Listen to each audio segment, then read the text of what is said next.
we are going to have a virtual exhibition of the rich culture and natural beauty of the entire region, and is set to spread good messages to even the most remote audiences on this planet. Today, the World Tourism Day, we are confident that the beautiful tourist destinations of the Northeast are bound to emerge from this adversity even more attractive than ever before. So first of all, let us have the theme song by the band Somersault from Shillong. आज के इस उद्घाटन समारोह में आप सबका स्वागत है। इस कार्यक्रम के मुख्य अतिथि हैं श्री अमित शाह, केंद्रीय गृह मंत्री और अध्यक्ष उत्तर पूर्व परिषद। सम्माननीय अतिथि हैं डॉक्टर जितेंद्र सिंह, राज्य मंत्री उत्तर पूर्वी क्षेत्र का विकास और उत्तर पूर्वी परिषद के उपाध्यक्ष। मित्रों, दिसंबर 2019 को गंतव्य पूर्वोत्तर गंगा के तट पर ब्रह्मपुत्र का उत्सव विषय पर यह वाराणसी में आयोजित किया गया था। कार्यक्रम स्थल में उमड़ने वाली भीड़ ने उस कार्यक्रम में बहुत ही उत्साह के साथ प्राप्त किया था, और अब यह समाप्त हुआ तो सभी को अधिक के लिए इच्छुक छोड़ दिया गया। इस वर्ष कठिन परिस्थितियों के मध्य भी पूर्वोत्तर क्षेत्र के विकास मंत्रालय एवं उत्तर पूर्वी परिषद माननीय मंत्री के नेतृत्व में उन्होंने यह निर्णय लिया था कि कार्यक्रम आगे चलना चाहिए।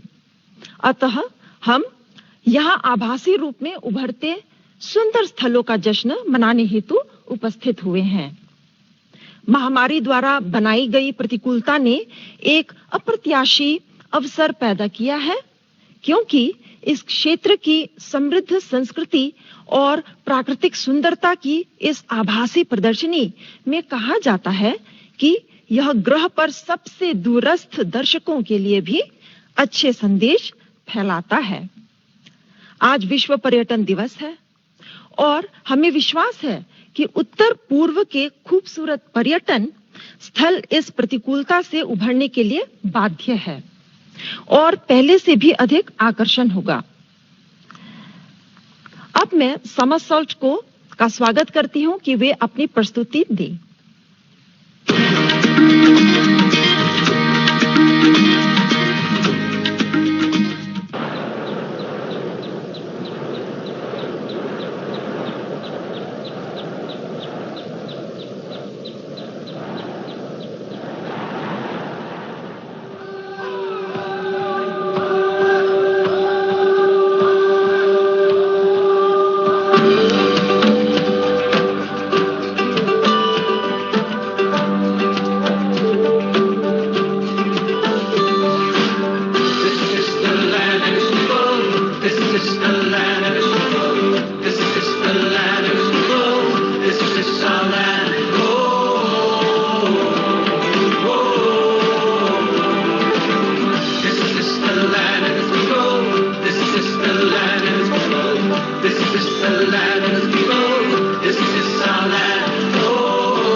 runs dry.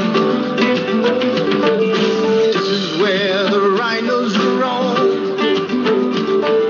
The hornbills ride and rule the sky. This is where the hills could meet with the world's highest fountain. This is where old wisdom talks at the water of those fountains.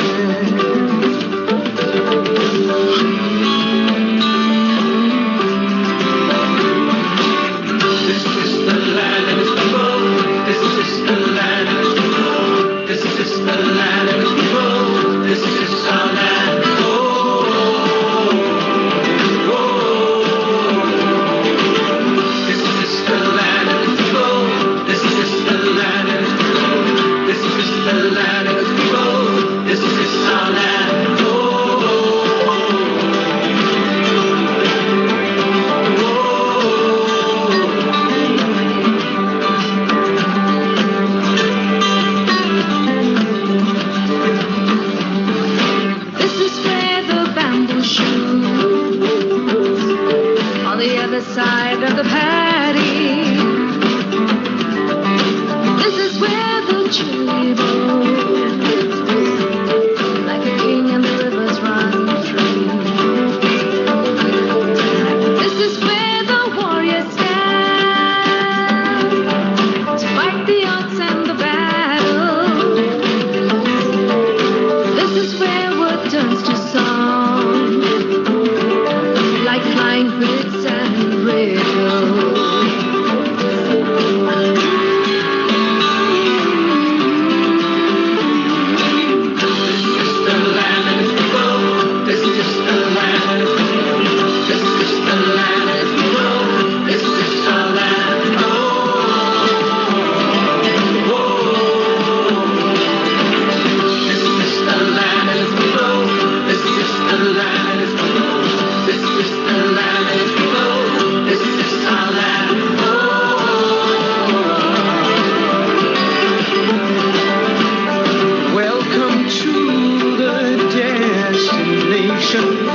Beauty and infatuation, delightful in all its glory, emerging amazing story. We say, this is the land and its people. This is the land and its people. This is the land and its people. This is our land.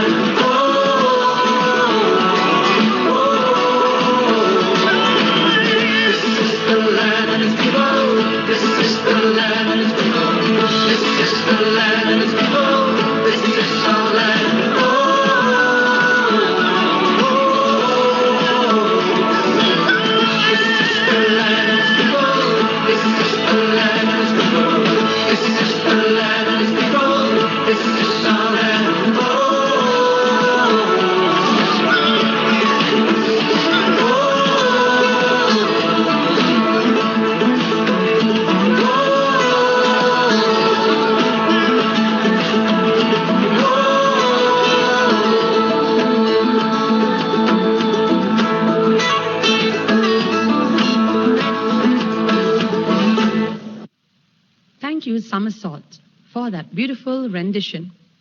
Well, without further ado, I would like to invite Shri K. Moses Chalai, Secretary, Northeastern Council, to deliver the welcome address.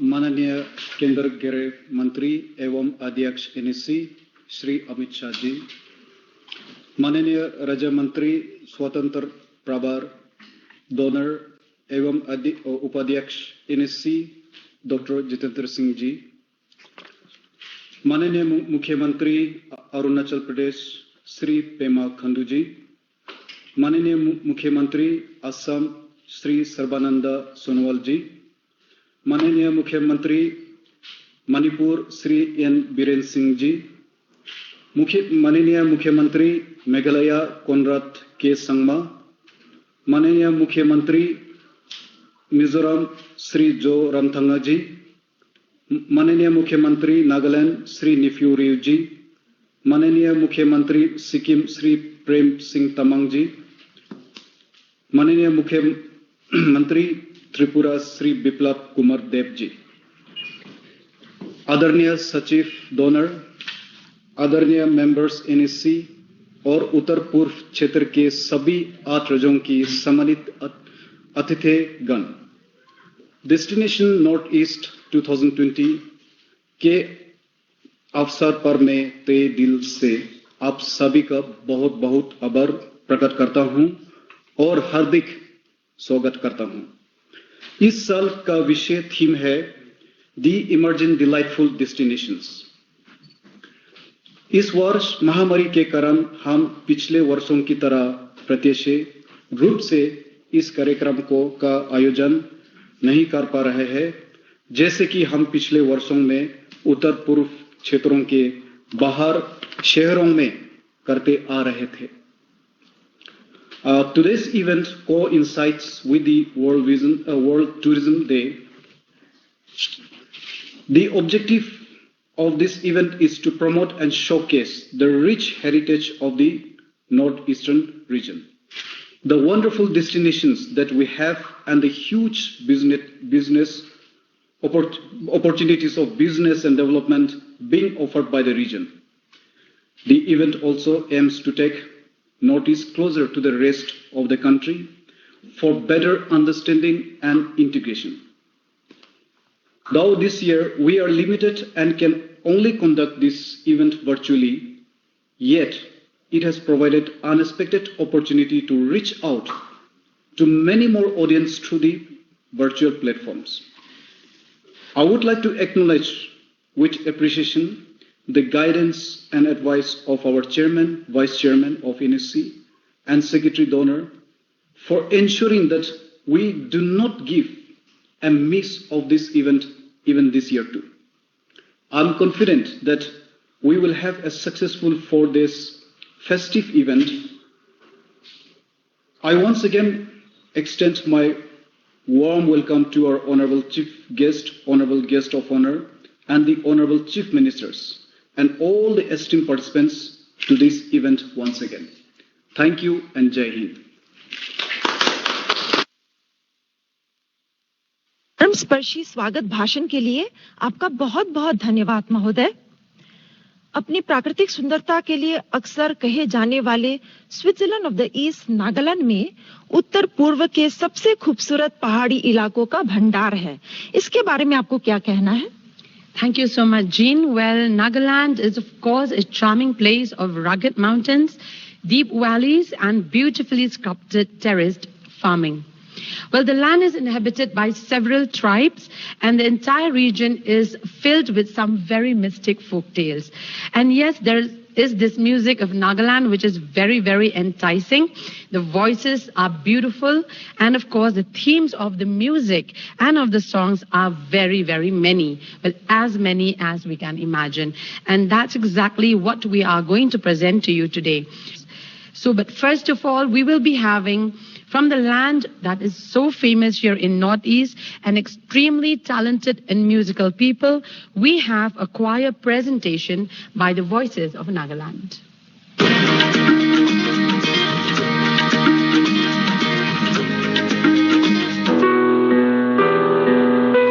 सारे जहां से अच्छा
voices of Nagaland के लिए जोरदार तालियां हो जाए। पूर्वोत्तर का परिचय। पूर्वोत्तर भारत राज्य असम, अरुणाचल प्रदेश, मणिपुर, मेघालय, मिजोरम, नागालैंड, सिक्किम तथा त्रिपुरा अनन्वेषित और अपने प्राकृतिक सौंदर्य, विविधता, दुर्लभ और अद्वितीय वन्य जीव, लोक और संस्कृति के लिए जाने जाते हैं। हर राज्य का अपना अद्वितीय इतिहास और संस्कृति है। उत्तर पूर्वी राज्यों की संस्कृति उस क्षेत्र में स्थापित विविध जातीय समूह द्वारा विभाजित है। प्रत्येक जनजाति की अपनी अलग प्रथा, व्यंजन, पोशाक और बोली है। पूर्वोत्तर भारत सबसे अधिक जातीय और भाषाई विविध क्षेत्रों में से एक है। उत्तर पूर्व भारत प्राचीन वनों, बर्फीली पहाड़ों, राष्ट्रीय उद्यानों, नदियों, आकर्षक गुफाओं और ऐसी कई प्राकृतिक आकारों से भरी हुई है।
Well, ladies and gentlemen, the northeastern region has been given a lot of attention by the government of India as well.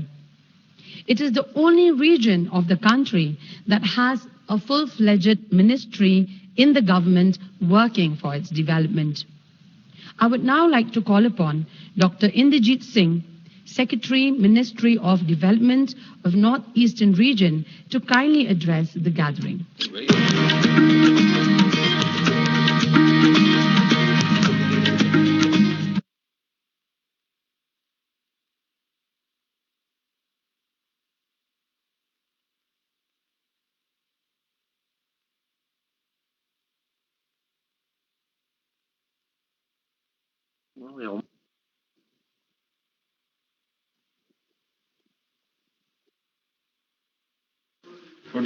Podium सरकार के यहाँ हाँ सर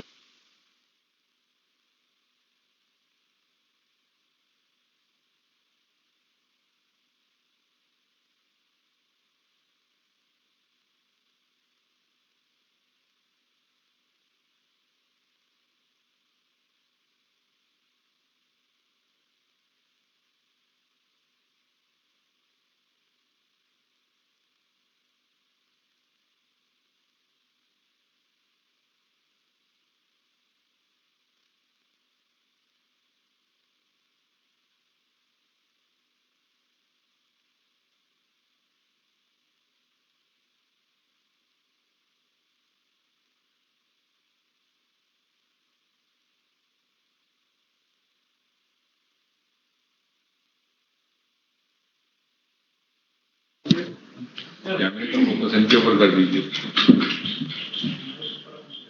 कैमरे का फोकस इनके ऊपर करिए सेक्रेटरी साहब पर करिए कैमरे वाला माननीय गृह मंत्री और नॉर्थ ईस्ट काउंसिल के चेयरमैन श्री अमित शाह जी, माननीय डोनर मिनिस्ट्री के मंत्री डॉक्टर जितेंद्र सिंह जी, माननीय सभी नॉर्थ ईस्टर्न स्टेट्स के मुख्यमंत्री जी और नॉर्थ ईस्टर्न स्टेट से बाकी जो senior dignitaries and honourable ministers आज के फंक्शन में प्रेजेंट हैं, और मेरी मिनिस्ट्री के सभी कुलीग्स, नॉर्थ ईस्टर्न काउंसिल के colleagues and my fellow countryman, women, brothers and sisters. Camera उठा के वहां ले जाओ यार, कॉमन सेंस की बात है. I am very glad to be associated with today's event of Destination Northeast, which is being organized virtually due to peculiar circumstances of the prevailing pandemic situation.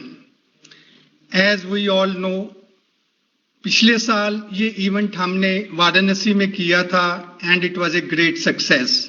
उससे पहले भी हर साल ये इवेंट हम देश के कोई ना कोई एक हिस्से में जाके वहां करते हैं, and then we exchange the culture and heritage of the northeastern states with the people of that state.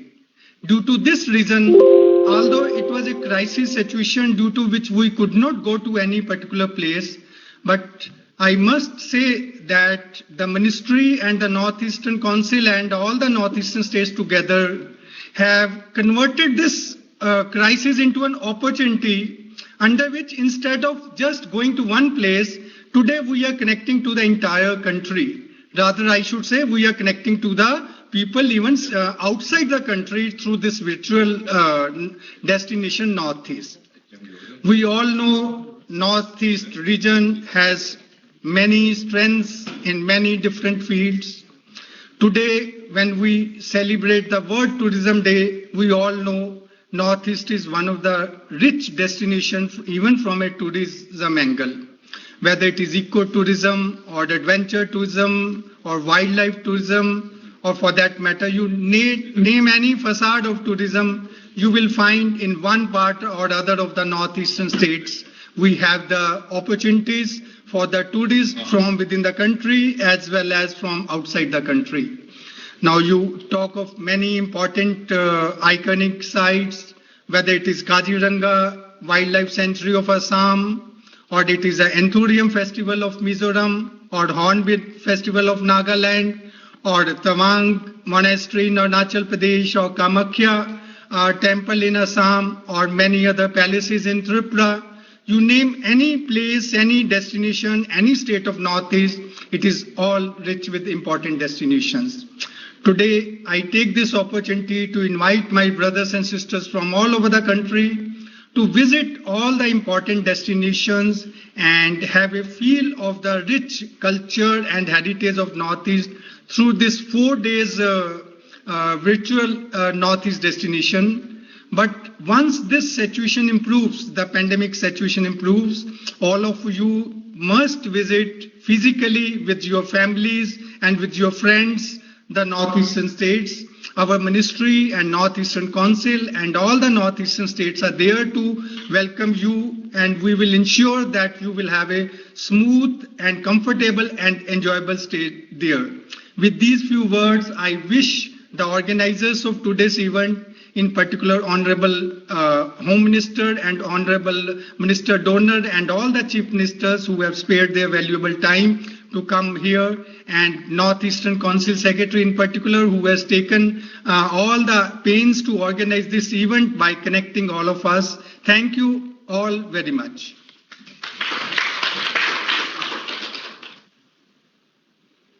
के लिए धन्यवाद sir.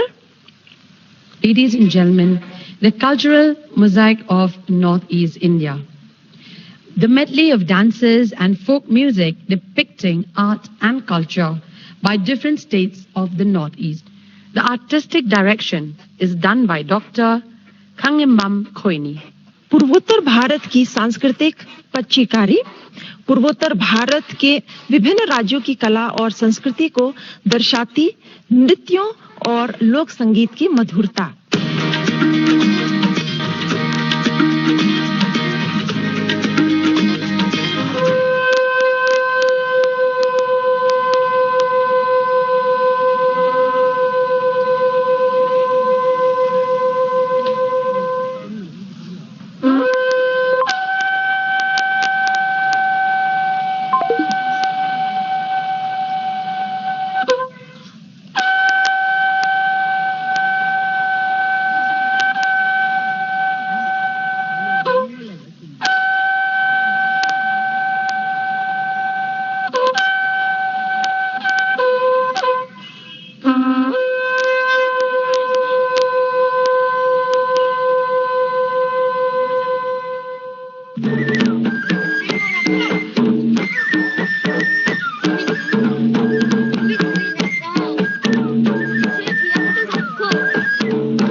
seeking to sin om bulum ring nelam kang duya dope na nerigwem bolida seeking echo de enanenom oi aneke oi didumbelo oi seeking enaneme oi nyanya nilungem oi misionape oi tine pimpuem oi pubie daku oi pipu jejuem oi jubie daku oi dinyatakuem oi pubie daku oi seeking enanebi oi nane ayume oi kayumo siepe oi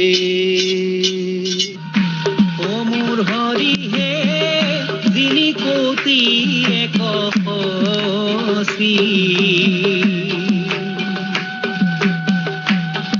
kiyo bolito budo dekhia mrinalo rohilo pankaj ki he bone bono.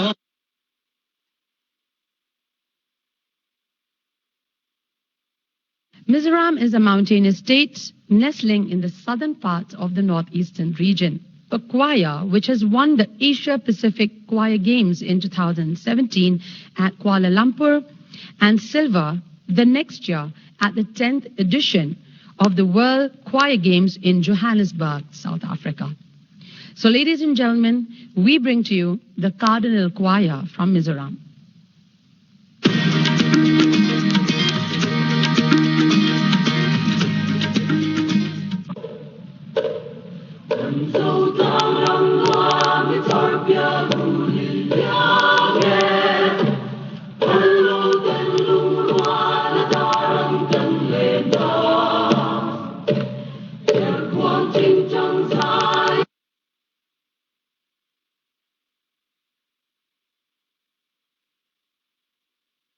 Singh माननीय राज्य मंत्री स्वतंत्र प्रभार पूर्वोत्तर क्षेत्र का विकास मंत्रालय तथा उत्तर पूर्व परिषद के उपाध्यक्ष पूर्वोत्तर क्षेत्र के प्रसिद्ध व्यक्तित्व हैं।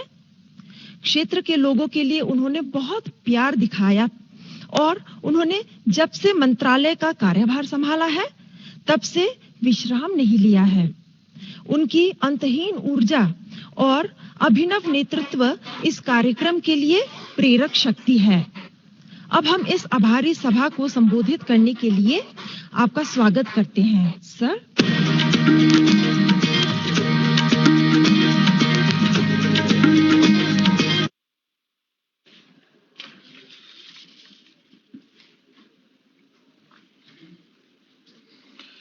भारत सरकार में गृह मंत्री, नॉर्थ ईस्टर्न काउंसिल के चेयरमैन और हम सबके हर दिल अजीज और प्रिय नेता आदरणीय श्री अमित शाह जी, हमारे साथ पूर्वोत्तर राज्यों के जुड़े हुए यहाँ मुख्यमंत्री, अरुणाचल से पेमा खंडू जी, असम से सर्बानंद जी, मिजोरम से जोरमथांगा जी, मणिपुर से बीरेन सिंह जी, मेघालय से कॉनरेड सांगमा जी, नागालैंड से रियो साहब, सिक्किम से प्रेम सिंह गोले जी, त्रिपुरा से विप्लव कुमार देव जी, पूर्वोत्तर विकास मंत्रालय के सचिव Indrajit Singh ji, north eastern council के सेक्रेटरी मिस्टर मोजेस, मंत्रालय के उच्च अधिकारीगण, पूर्वोत्तर के भिन्न भिन्न राज्यों के अधिकारीगण, जनप्रतिनिधिगण और दोस्तों, सबसे पहले तो मुझे हृदय की गहराइयों से आभार प्रकट करना है माननीय श्री अमित शाह जी का। उन्होंने अपने कीमती समय में से अपनी तमाम मसरूफियात और एंगेजमेंट्स के बावजूद कुछ पल हमारे लिए निकाल करके इस कार्यक्रम की शोभा भी बढ़ाई है और हमारा उत्साह भी दुगना तिगुना कर दिया है। एक सुखद संयोग ये भी है कि इस बार का ये डेस्टिनेशन नॉर्थ ईस्ट के इवेंट का शुभारंभ एक ऐसे दिन हो रहा है जब सारी दुनिया वर्ल्ड टूरिज्म डे बना रही है। और इसलिए 1 मिनट लेकर के मैं आपके समक्ष ये बात रखने का कोशिश करूंगा कि ये डेस्टिनेशन नॉर्थ ईस्ट के पीछे का राज क्या है।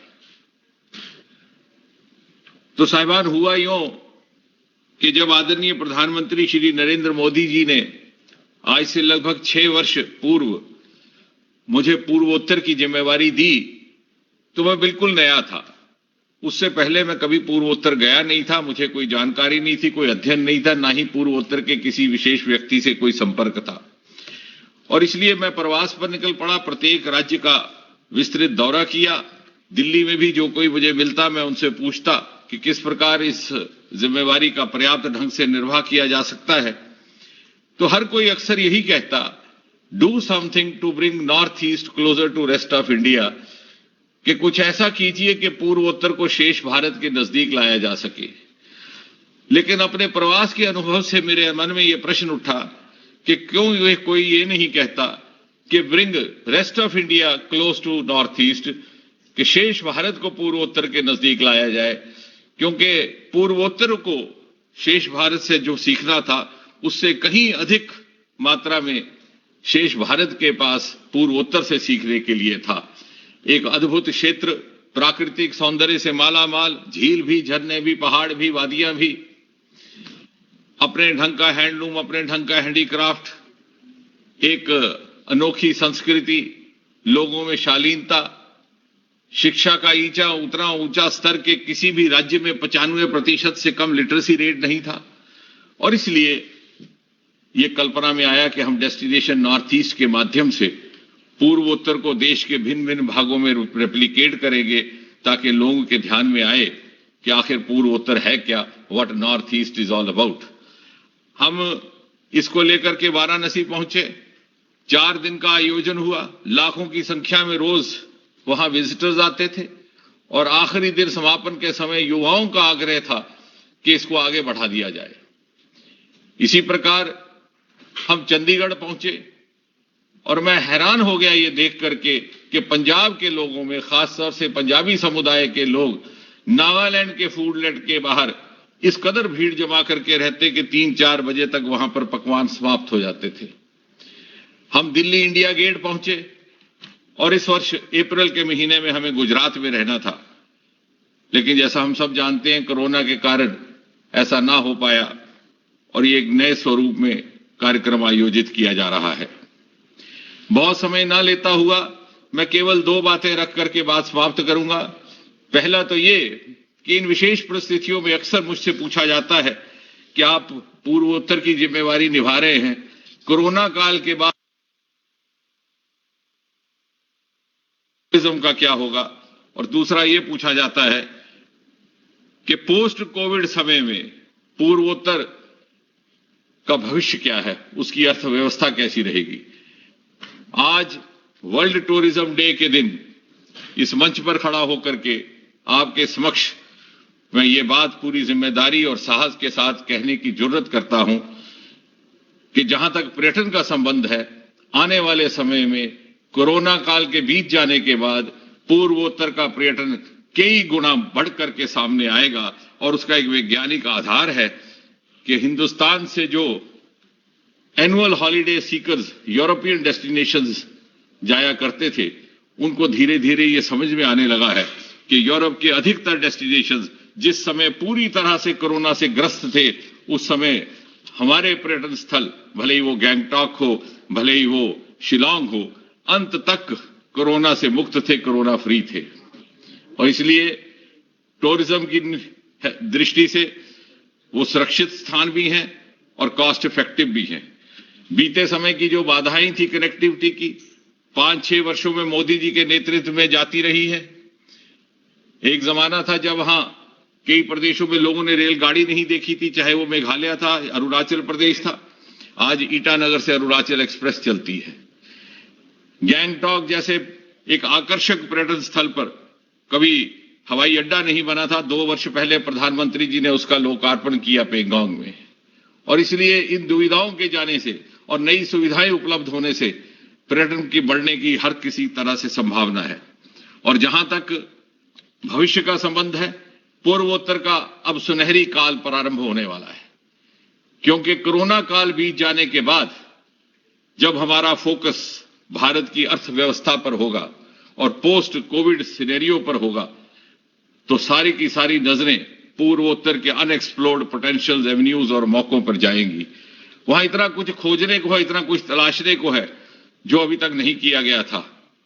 प्रधानमंत्री श्री मोदी ने पूर्वोत्तर के अपने दौरे में एक बार ये कहा था कि नॉर्थ ईस्ट अर्थात एनई, और एनई की परिभाषा क्या है, तो उन्होंने कहा था NE means new engine of new India.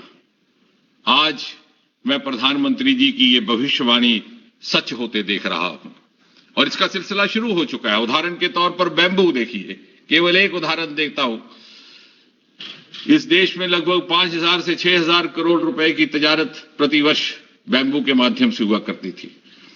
आज से लगभग 2 माह पहले मोदी जी के नेतृत्व में सरकार ने एक महत्वपूर्ण फैसला करके बैम्बू प्रोडक्ट्स की आयात दर बढ़ा करके 25% कर दी, क्योंकि विडंबना यह थी कि घर घर में अगरबत्ती जलाई जाती थी, परंतु अगरबत्ती का आयात विदेशों से हुआ करता था। इस निर्णय के बाद डोमेस्टिक बैम्बू प्रोडक्शन को बढ़ावा मिलेगा। और इतना ही नहीं, 100 साल पुराना अंग्रेजों का बनाया हुआ कानून एक बड़ा ही साहसी निर्णय लेकर प्रधानमंत्री जी ने संशोधित किया है, इंडियन फॉरेस्ट एक्ट, और होम ग्रोन बैम्बू को उससे मुक्ति दिलवाई है ताकि बैम्बू लाइवलीहुड के लिए काम आ सके। और हमारे यहां पूर्वोत्तर मंत्रालय ने भी देश भर में बैम्बू प्रमोशन की एक मुहिम शुरू की है, जगह जगह जाकर के उसकी जानकारी देनी।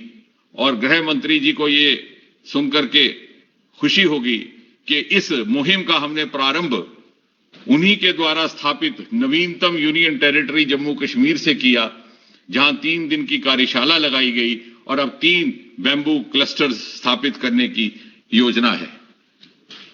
इससे आगे कुछ ना कहते हुए, क्योंकि हम सब अपने प्रिय गृह मंत्री जी को सुनने के लिए उत्सुक हैं, मैं अपनी बात समाप्त केवल एक वाक्य से करूंगा कि आने वाले समय में जब भारत विश्व पटल पर उभर करके आता है एक विश्व मूर्ति के रूप में, तो इस यात्रा को लीड करने वाला पूर्वोत्तर होगा। North East will have the leading role in the making of new India. बहुत बहुत धन्यवाद। Words of encouragement. And now, ladies and gentlemen, we have come to the highlight of the event. We are privileged to have Shri Amit Shah, the Honorable Union Home Minister and Chairman of the North-Eastern Council among us. Sir, under your guidance, the North-Eastern Council has recently taken up new challenges to work harder for the development of the region, especially for the more backward and deprived society and sections of the society. Sir, in spite of your very busy schedule, you have readily given your precious time to be with us in this gathering. I would now invite you to kindly inaugurate the Destination Northeast 2020 and address this gathering, sir.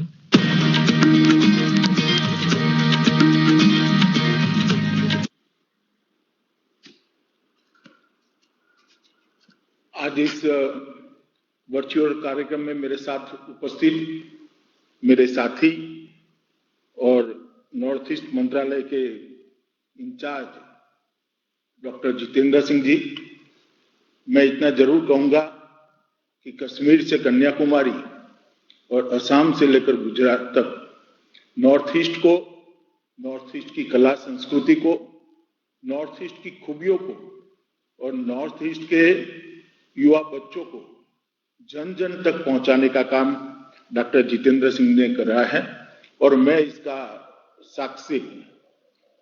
मेरे साथ उपस्थित श्री पेमा खांडू जी, सर्वानंद सोनवाल जी, श्रीमान Birender Singh ji, Conrad Sangma जी, श्रीमान रियो जी, श्री प्रेम सिंह तमांग जी, युवा मुख्यमंत्री विप्लव Kumar Dev ji, doctor Indrajit Singh, professor Bimal Kumar Dutta जी, air marshal Anjum Kumar Gogoi जी और श्रीमान चलाई जी, और इस वर्चुअल कार्यक्रम में उपस्थित सभी पूर्वोत्तर राज्यों के भाइयों और बहनों, आज डेस्टिनेशन नॉर्थ ईस्ट 2020 का एक शुरुआत विश्व पर्यटन दिवस पर होने जा रही है। और जहां तक मैंने भी कई राज्य देखे हैं, कई देश देखे हैं, कई राज्यों के पर्यटन स्थल देखे हैं। देश के सभी पर्यटन स्थल पर जाने का मुझे मौका मिला है। मैंने जो खूबसूरती नॉर्थ ईस्ट के अंदर देखी है, शायद ही कहीं देखने को मिल जाए। और इतनी विविध भाषाएं, विविध संस्कृति, और संस्कृति को नॉर्थ ईस्ट ने, पूर्वोत्तर ने सजाकर संजोकर रखा है। आज भी इतने सालों की संस्कृति, इतने सालों का संगीत, इतने सालों का नृत्य, इतने सालों से बोलने जाने वाली भाषाएं, इतने संघर्ष के बाद, इतने हमलों के बाद भी जस की तस संभाल कर रखी। और मैं मानता हूं कि जिस प्रकार का इंफ्रास्ट्रक्चर श्री नरेंद्र मोदी जी के नेतृत्व में बना है, न केवल भारत, विश्व भर के पर्यटन का केंद्र बिंदु नॉर्थ ईस्ट कभी न कभी बनेगा, नजदीक के भविष्य में बनेगा, इसका मुझे विश्वास है। इसलिए विश्व पर्यटन दिन पर आज डेस्टिनेशन नॉर्थ ईस्ट में मैं पूरे पूर्वोत्तर भारत के सभी मुख्यमंत्री और पूरी जनता को मैं बहुत बहुत बधाई देना चाहता हूं। मित्रों, आज यहां पर 8 राज्यों के सभी मुख्यमंत्री उपस्थित हैं। 30 सितंबर तक ये हमारा कार्यक्रम चालू रहेगा। राज्यों के मुख्यमंत्रियों, पर्यटन मंत्रियों के साथ साथ सांस्कृतिक चीजें और संस्कृतियों के एक दूसरे के साथ मिलान और परिचय का भी कार्यक्रम होगा। और पूरा भारत, चूंकि अब वर्चुअल रूप से दूरियां कम हुई है, तो पूरा भारत भी नॉर्थ ईस्ट की संस्कृति से परिचित होगा। मैं एक बात बड़े मन से कहना चाहता हूं, क्योंकि मैंने भी पार्टी के राष्ट्रीय अध्यक्ष बनने के पहले नॉर्थ ईस्ट को कभी देखा नहीं था। और आज एक भी राज्य ऐसा नहीं है जहां मैं कम से कम 7-8 दिन नहीं रहा हूं, रात्रि निवास नहीं किया है। मैंने नॉर्थ ईस्ट को डिटेल से देखा है। पूर्वोत्तर के बगैर भारत और भारत की संस्कृति दोनों अधूरे हैं। जब तक पूर्वोत्तर की संस्कृति भारतीय संस्कृति के साथ मिलती नहीं है, भारतीय संस्कृति की पूरी कल्पना ही नहीं हो सकती है, क्योंकि पूर्वोत्तर की संस्कृति भारतीय संस्कृति का, भारत का गहना है। और एक गहने का परिचय इस प्रकार के कार्यक्रमों के माध्यम से ही हो सकता है। मित्रों, हिमालय की चोटियां, गारो खासी का पहाड़ी क्षेत्र, ब्रह्मपुत्र बराक की घाटियां, असम के मैदानी क्षेत्र, घने जंगल, तवांग, वालोंग, मोइरांग की वीरभूमि में बसा पूर्वोत्तर भारत और मिजोरम की अलग प्रकार की एक संस्कृति, ये भारत को संपूर्ण बनाती है। मनोहरी सुंदरता की भूमि, हरा परिदृश्य, नीला जल, सुखद शांति, अनंत विशालता, मंत्रमुग्ध करने वाली स्थानीय आबादी का एक अद्भुत मिश्रण का परिचय पूरी दुनिया को नॉर्थ ईस्ट कराता है। यहाँ प्रकृति का अछूता सौंदर्य है, जनजातीय संस्कृति और सभ्यता है, जीव जंतु, पेड़ पौधों के अलावे लोक संस्कृति कलाओं से भरपूर एक क्षेत्र विश्व भर के पर्यटन का केंद्र बनने के सभी गुण रखता है। और मैं मानता हूं कि इतनी सारी बोलियां, इतनी सारी भाषाएं शायद ही दुनिया के कभी किसी क्षेत्र के अंदर बोली जाती है। यहाँ का इतिहास समृद्ध है, यहाँ का इतिहास सम्मान और स्वतंत्रता का इतिहास है। हर राज्य ने अपनी पहचान के लिए, अपनी संस्कृति के लिए सालों तक संघर्ष किया है और इसको जस का तस इस सांस्कृतिक नदी प्रवाह को यहाँ तक पहुंचा है। सौंदर्य विशिष्ट प्रदेश, ऐतिहासिक सांस्कृतिक लोक धरोहर, ये टूरिज्म का बहुत महत्वपूर्ण गुणधर्म है जो हमारे यहाँ उपलब्ध है। मित्रों, डेस्टिनेशन नॉर्थ ईस्ट 2020 ये पूर्वी क्षेत्र के देश के अन्य भागों में जाने का एक मजबूत माध्यम बना है।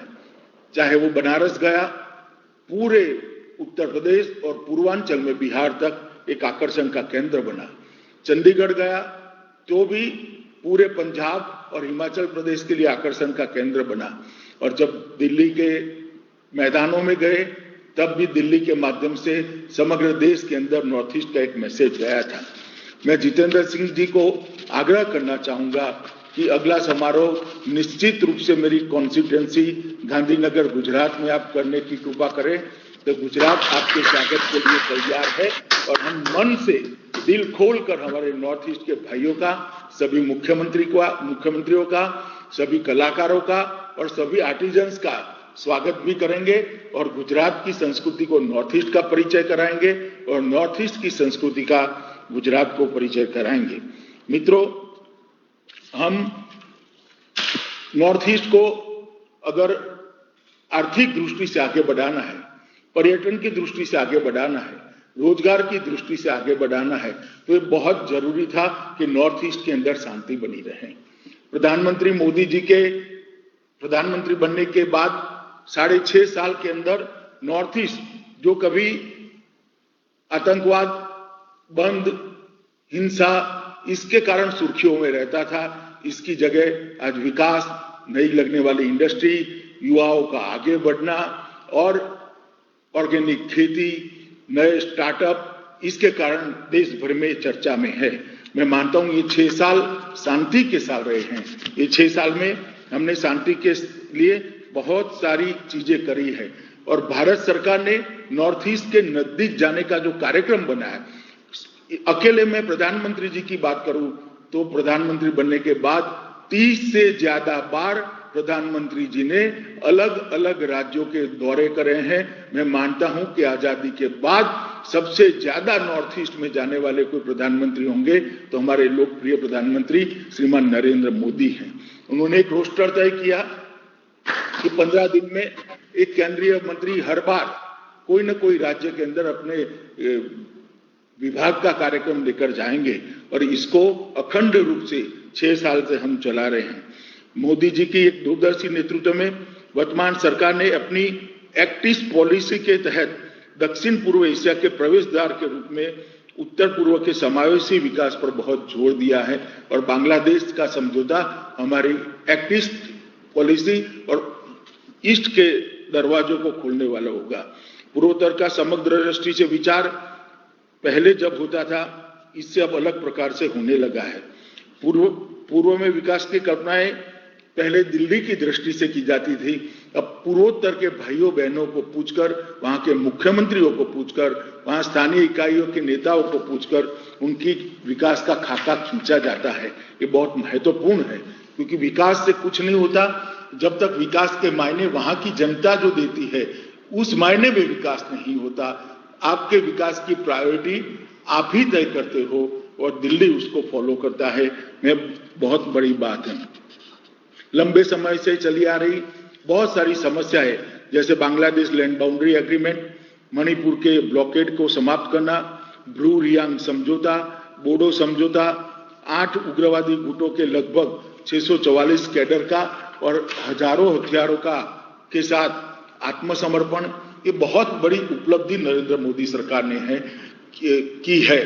वो तभी हो सकता है जब पूर्वोत्तर की समस्या को कोई समझेगा और उसका मन से निवारण करने का प्रयास करेगा। मोदी जी के नेतृत्व में शांति स्थापना के लिए बहुत सारे काम हुए।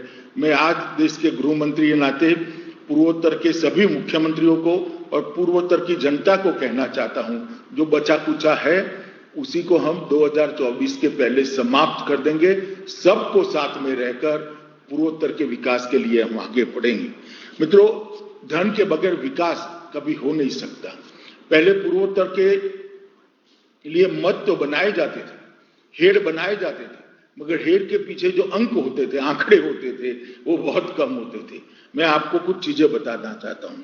13वें वित्त आयोग जो कांग्रेस सरकार में रहा, उसके अपेक्षा 14वें वित्त आयोग ने पूर्वोत्तर के विकास में 251% की वृद्धि कर पूर्वोत्तर के विकास को गति देने का काम करा है। 250% वृद्धि। हमने की है। आंकड़ों में बताऊं तो पहले 90,000 करोड़ मिलते थे। ये पंचवर्षीय योजना जो समाप्त हुई 14वीं, उसमें 3,13,375 करोड़ रुपया दिया है। लगभग 3 गुना रुपया भारत सरकार ने भेजा है।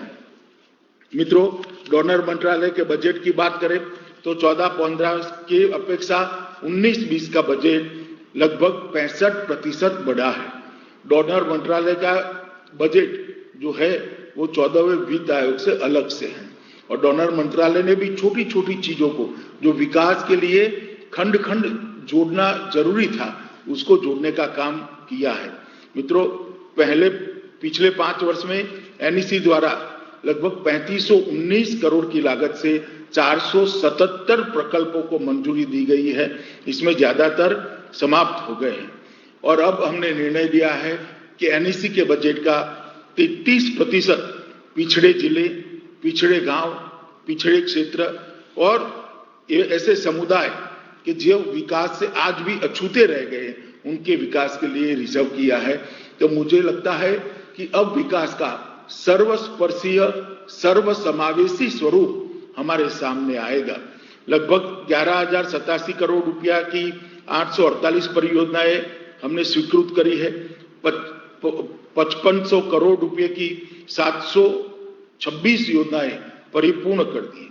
बांग्लादेश के लिए अगलतरा ओखरा रेल लिंक, मिजोरम में 60 मेगावाट का जल विद्युत परियोजना, दुनिया के सबसे बड़े नदी द्वीप माजुली के असम का विकास, आइजोल में जलापूर्ति योजना, शिलोंग में सांस्कृतिक परिसर, मणिपुर में स्पोर्ट यूनिवर्सिटी, ईटानगर में सचिवालय का परिसर, आसाम में नलबाड़ी मेडिकल कॉलेज का निर्माण, खानीगढ़ डिब्रूगढ़ में बहुउद्देशीय खेल परिसर, दीमापुर में जादिमा तक 220 केवी ट्रांसमिशन लाइन का निर्माण, बेंगलुरु और दिल्ली में पूर्वोत्तर के छात्रों के लिए हॉस्टलों का निर्माण, एपीजे अब्दुल कलाम केंद्र की स्थापना शिलोंग के अंदर, गुवाहाटी के पास औद्योगिक बांस पार्क की योजना, लुंगलेई जिले मिजोरम में इजराइल के सहयोग से साइट्रस फूड पार्क की स्थापना। ये सारे इंस्टीट्यूशन कोई भी राज्य नहीं छूटा है। इससे एक न एक ऐसा प्रकल्प बना है जो राज्य की आर्थिक गतिविधियों को आगे बढ़ाने वाला है और समग्र राज्य के विकास को आगे बढ़ाने वाला है। जहां तक रेल क्षेत्र का सवाल है, अभी जितेंद्र सिंह जी ने कहा, मैं बहुत डिटेल में जाना नहीं चाहता, परंतु 15,088 करोड़ रुपया की 6 रेल परियोजनाओं को हमने संपूर्ण किया है। 15,088 करोड़ रुपया, और ये भी वित्त आयोग के बजट के अलावे है। बहुत सारे नाम है, मैं लेना नहीं चाहता, सबको मालूम भी है। मगर हवाई अड्डे की बात करें तो लगभग 553 करोड़ रुपया भारत सरकार ने वहां खर्चने का कार्यक्रम बनाया है। पोक्योंग का हवाई अड्डा सिक्किम का माननीय प्रधानमंत्री जी के द्वारा राष्ट्र को समर्पित किया गया है। सड़क क्षेत्र में भी लगभग 10,000 करोड़ की लागत से 870 किलोमीटर लंबाई की 19 सड़क परियोजनाएं करी। तो रेलवे, हवाई जहाज और सड़क का जाला, इसके माध्यम से नॉर्थ ईस्ट को बाकी के भारत के साथ जोड़ना और नॉर्थ ईस्ट के हर एक राज्य को एक दूसरे के साथ जोड़कर विकास को गति देने का मोदी सरकार ने बहुत बड़ा प्रयास किया है। दिबांग और लोहित नदियों पर पुलों का निर्माण, नेशनल हाईवे 52A ईटानगर और होलोंगी खंड का 4 लेन में बदलना, ढोला और सादिया के मध्य पुल का निर्माण, नेशनल हाईवे 44E के शिलोंग नॉस्टॉइन खंड को 2 लेन में बदलना, ये बड़े बड़े काम जो सालों से अटके हुए थे वो नरेंद्र मोदी सरकार ने हाथ में लिए।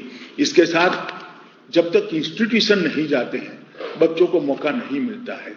नॉर्थ ईस्ट में शायद आजादी के बाद जितने इंस्टीट्यूशन नहीं गए होंगे, इससे 3 गुना इंस्टीट्यूशन 6 साल के अंदर गए हैं। गुवाहाटी के विश्वविद्यालय में ब्रह्मपुत्र अध्ययन केंद्र स्थापित करना, doctor B Barua cancer society Guwahati, NEC ने पूरे देश में पूर्वोत्तर के छात्रालयों का निर्माण किया, मणिपुर में स्पोर्ट यूनिवर्सिटी, भारतीय सूचना प्रौद्योगिकी संस्थान IIIT गुवाहाटी के अंदर, एपीजे अब्दुल कलाम सेंटर, 2018 में NITI NER फोरम का निर्माण और 2018-19 के दौरान institute of science and technology Jorhat में एक स्टाइनर साझा सुविधा केंद्र बनाया है। जवाहरलाल नेहरू विश्वविद्यालय में दिल्ली के पूर्वोत्तर के छात्रों के लिए हॉस्टल का निर्माण, बेंगलुरु में भी निर्माण, इस प्रकार के कई इंस्टीट्यूशन बनाए हैं।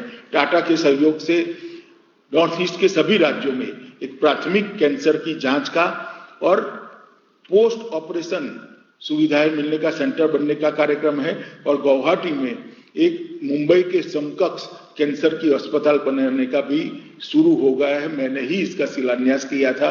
नॉर्थ ईस्ट में किसी को भगवान करे कैंसर न हो, मगर हो तो दिल्ली के धक्के या कलकत्ते के धक्के किसी को न खाने पड़े, इसकी पूरी व्यवस्था भारत सरकार ने की है। ये कोरोना काल में भी नरेंद्र मोदी सरकार ने नॉर्थ ईस्ट को सभी प्रकार की स्वास्थ्य सुविधा, जिस राज्य को जो जरूरत थी, मेरी भी कई बार राज्य के मुख्यमंत्रियों से बात हुई, इसकी आपूर्ति करने का वायुसेना के विमान लगाकर भी करने का हमने प्रयास किया है। इसकी बहुत डिटेल में मैं नहीं जानना चाहता, चाहे दवाइयां हो, चाहे डॉक्टरों को टेलीकॉन्फ्रेंसिंग से ट्रेनिंग की बात हो, चाहे जटिल प्रकार के केसों का एम्स के साथ टेलीकॉन्फ्रेंस से इलाज करना हो। इसके अलावा खाद्यान्न आवंटन लगभग 3 करोड़ लोगों को 7.7 लाख मैट्रिक टन खाद्यान्न दिया है। अरहर दाल लगभग 30,000 मैट्रिक टन दी है। प्रधानमंत्री किसान सम्मान योजना के तहत 533 करोड़ रुपया किसानों के खाते में सीधा जमा करा है। जन धन योजना के अंदर जो ग्रांट भेजी गई वो लगभग 1760 करोड़ रुपया है। 1760 करोड़ रुपया गरीब के अकाउंट में सीधा भेजने का लगभग 1 करोड़ 15 लाख गरीबों के अकाउंट में सीधा भेजा है। कुल 2530 करोड़ का सीधा लाभ पूर्वोत्तर के लोगों को भेजने का काम नरेंद्र मोदी सरकार ने इस कोरोना काल में किया है।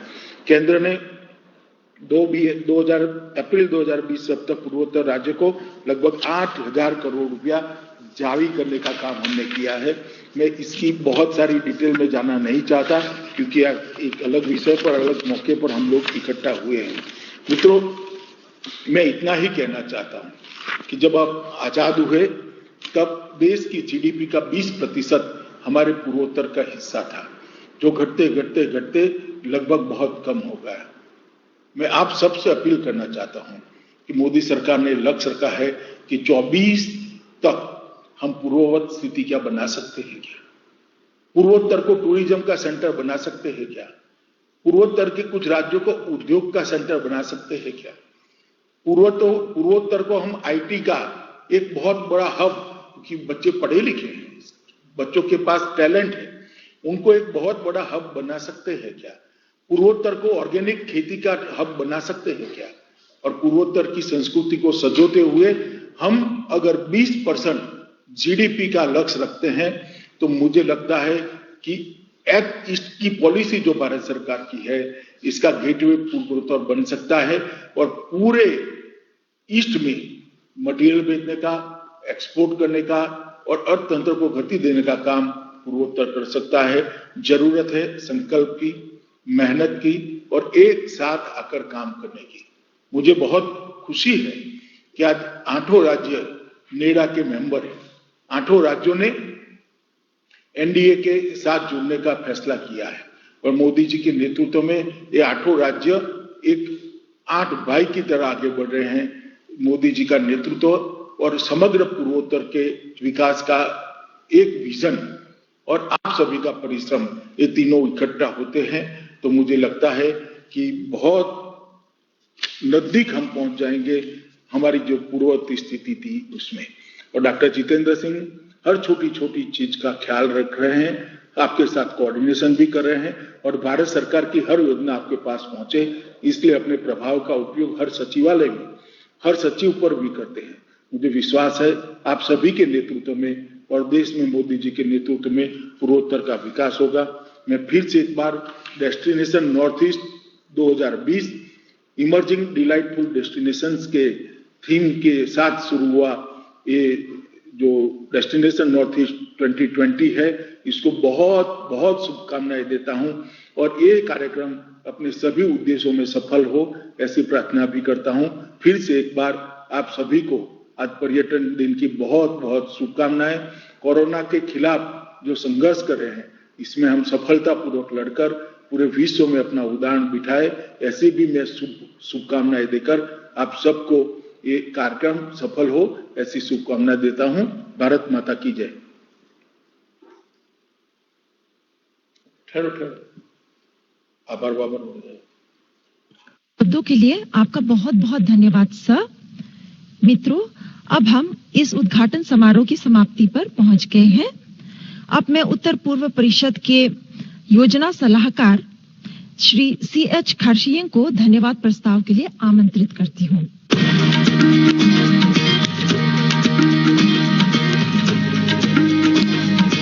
Honorable Union Home Minister and Chairman Northeastern Council, Honorable Minister of State, Ministry of Development of Northeastern Region and Vice Chairman Northeastern Council, Honorable Chief Ministers present and other distinguished dignitaries from the states, respected Secretary, Ministry of Development of Northeastern Region, respected members NEC, senior officers of the Government of India and the states, ladies and gentlemen. It is my privilege and honor to propose on behalf of the Northeastern Council a vote of thanks to all who are present here at this inaugural session of the Destination Northeast 2020. Firstly, sincere gratitude goes to our Honorable Home Minister for giving valuable time to be present in our midst and grace this very important event. Sir, we are confident that your words of guidance will usher in a new direction for the Northeastern region in general and for the tourism sector in particular. I would also like to express the deepest appreciation to our Honorable Minister, Development of Northeastern Region, who has always championed the cause of the Northeast. Sir, your constant involvement and keen insight will continue to guide all our efforts and take the Northeastern region to new heights. Our respected members, Secretary, Ministry of Development of Northeastern Region, who also is the ex officio member NEC, our members Professor B.K. Datta and Air Marshal A.K. Gogoi have always been very passionate for the Northeast and its people. Thank you, sirs, for your kind presence. I would also like to thank all the artists, the tourism departments of all the 8 states of the Northeast, our media and cultural partners, and officers and staff of the Ministry of Donor and the Northeastern Council for their valuable contribution towards organizing this inaugural function. Thank you. Thank you, sir, for the vote of thanks. And ladies and gentlemen, that was Sri CH Kharshiyeng, IAS Planning Advisor, NEC, with the vote of thanks. देवी और सज्जनों, हमें उम्मीद है कि आपको आज का यह कार्यक्रम बहुत अच्छा लगा और हर एक विद्वत जन के वक्तव्य से आप लाभान्वित हुए होंगे। हमारे यह कार्यक्रम जो है 4 दिन का चलेगा और हम आशा करते हैं कि हम कल आपसे 11 बजे मिलेंगे। धन्यवाद।